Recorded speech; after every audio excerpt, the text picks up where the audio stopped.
what's happening, guys? Bruno here from Bruno's Classic Car Garage. Well, we made 20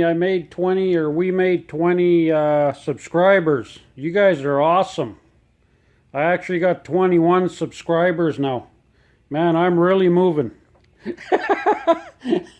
Anyways, just a little thing here. Next week I'm going to be getting my, look how nice these fender wells are. Wow.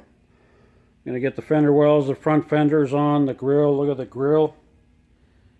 Pretty amazing.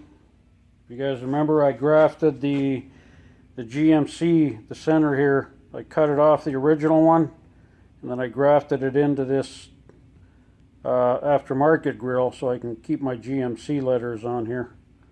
Thank God. But anyways,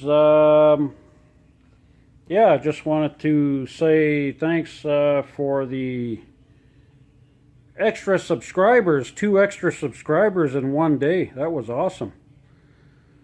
And then, yeah, by next weekend I'll be doing some other videos on this square body here, because I'm going to put the whole front end together. The only thing I'll be missing is the hood. I got to repaint the hood, because when we took it out of the boot, the hook fell on the top edge of the hood and put a ding in it. So I got to repaint that. But everything else will be together. Finally, things going to start looking like a truck. But there you go. What do you guys think, eh? Pretty awesome. Alright guys, it's Sunday. It's, I think, 5 o'clock or better, 5:30, and I'm going home. Alright, talk to you later.